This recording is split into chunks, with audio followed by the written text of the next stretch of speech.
Hey everyone, it's Jack here from WhatCulture.com. I forgot to shave today. Can we have no comments about that, please? I swear, I'll be far more groomed by the time Fast Count rolls around on Friday, but for now, it's Tuesday, it's the Monday Night Raw aftermath, and it's time to party up so we can get on down.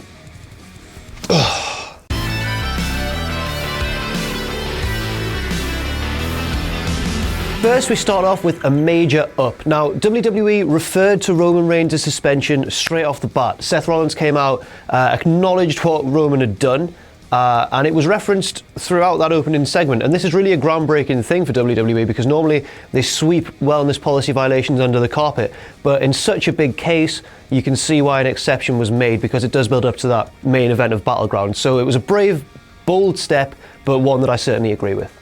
Next, we've got another up. Seth Rollins' opening promo was fantastic. He's always been quite underrated on the microphone, or at least was last year during his title run, and now everyone knows how great he is. He was back to his whiny, arrogant best. My favourite part was when Stephanie came out to announce that there'd be qualifying matches to get into the main event of Battleground, and he just spiked the microphone into the canvas. He's a great heel, maybe the best on the roster, and that's certainly an up as well. So 2-0. 3, and would you believe it, it's a hat-trick of ups. It's the biggest upset since Iceland beat England in Euro 2016 just the other day. Knocked us out of the competition and crushed our dreams. Anyway, the women's match on Raw was a great opener. It was an energetic, fast-paced match between the team of Sasha Banks and Paige against Charlotte and Dana Brooke, and it did everything it needed to. Sasha Banks is now the sort of up-and-coming young challenger who really is the favourite now in a way over the champion, but you've still got that element of Dana and Charlotte's heel tactics lurking in the background, and Paige got a nice pop as well for a big super kick on the women's champion, which is always nice to see because she's been really underused recently. So yes, 3-0. Will we get it down? Yes we will, because Titus beat Rusev by count out. And I mean, I understand that they want to build Titus as a credible contender for his rematch, but at the same time, you've got to be aware that Rusev should be made to look a far stronger US champion than he is. They don't want to fall into the same mistakes they made during his title run last year. And I think really they could have had a different finish, maybe a non-finish. I know we don't like those a lot of the time, but anything better than a count-out loss for the champion, man. That's definitely a down. Now, this week's Raw certainly had the feel of a big show. Not that big show. Thankfully, he didn't appear at all, but it had a massive feel because of two big matches, AJ Styles v Dean Ambrose and John Cena v Seth Rollins. And from the moment Stephanie McMahon announced those bouts, you could tell that Raw was going to be largely a good one. So that's definitely an up. Next up, what has happened to Enzo and Big Cass? They were really on a roll, and it's the thing we all feared. They might have started to run out of momentum because, well, three things. First of all, they had a match against enhancement talent or local talent or, you know, jobbers. Big ups to them, by the way. They made the crowd do the wave, which in my opinion is the lamest of all crowd interactions. And thirdly, the post-match shenanigans seem to imply that they'll be moving into a feud with the Social Outcasts. Now obviously you can understand this because the New Day and the Wyatts are feuding over the tag titles. They've got the top feud in the tag division at the moment, and someone's going to have to take a step back. But this Enzo and Cass v Social Outcasts feud, it just seems to be cheap comedy. You know, the Social Outcasts, they declare themselves hard and looking for action instead of soft, and it's just not ideal for either team to be taken seriously as a threat, really, is it? It's a down. Next up, another down, and when are these going to end? It was another vignette between Darren Young and Bob Backlund, and not only that, it's the same one that I had to watch on SmackDown last week, the exact same vignette.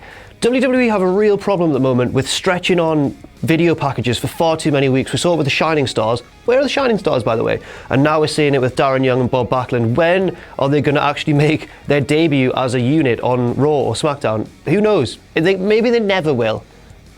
Next up, WWE finally gave Becky Lynch a bit of fire and a bit of aggression, which we all love to see because Becky's really been on the losing end of rivalries a lot over the past year. She's been turned on by all her friends, and finally she came out with a little vengeance in her heart, and she just completely abandoned her match with Summer Rae and just beat the shit out of Natalya on guest commentary.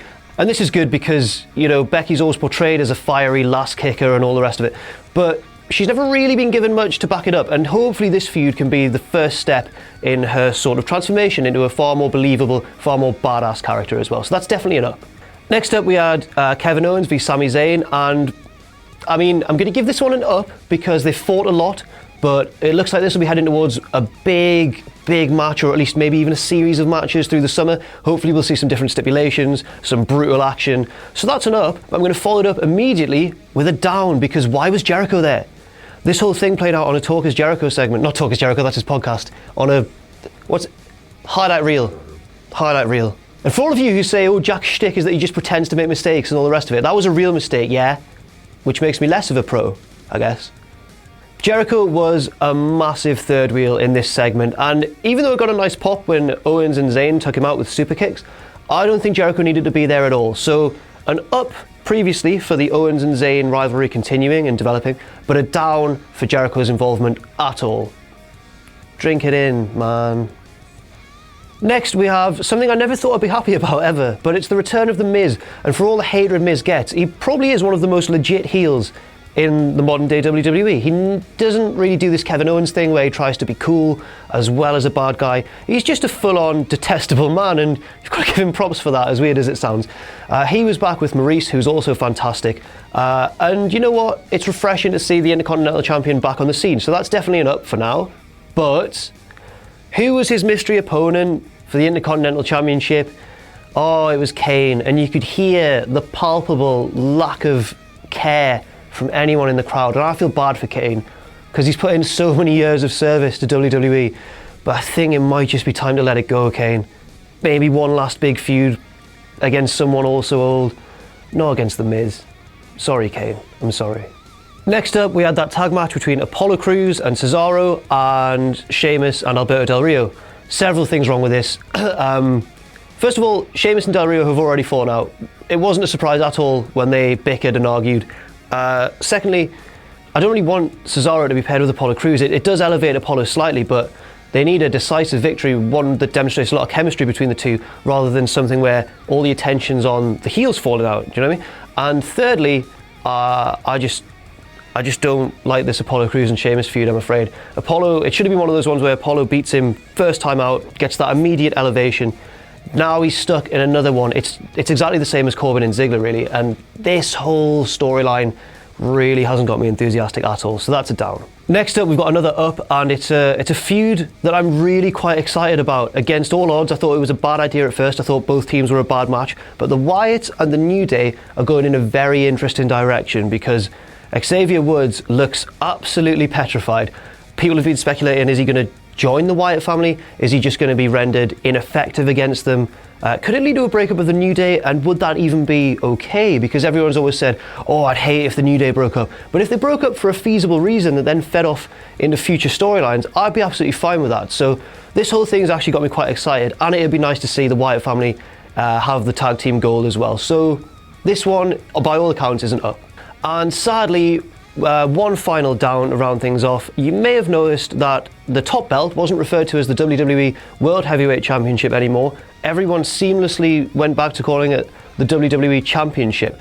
Now this seems to imply that during the brand split we'll have two belts. We'll have the WWE Championship on one, probably Raw, and we'll have another belt, probably the World Heavyweight Championship. Maybe the Intercontinental title will get raised to that level over on SmackDown. I personally was looking forward to one belt shared between the two brands and the champion has to defend it on both.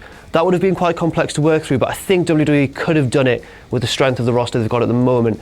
Now they risk reverting back to sort of the bad old days when no one was watching and neither of the belts really meant as much. And I think this could be saved if they make the Intercontinental title the secondary big belt. But if they bring back the World Heavyweight Championship, man, it just seems like the third or fourth time they've done this. Without getting too depressed anyway, that's a down and it's our final one. But as you can see, it's all good news this week. The ups have just scraped a win. So that's all we've got time for this week on Ups and Downs. And as I mentioned previously, the ups have just about won. And that, as we all know, means that we're all going to have a fantastic week, doesn't it? That's how things work here at WhatCulture.com. I've been Jack. You can follow me on Twitter at Jack_the_jobber. That's all the time we've got for the and I'll see you soon.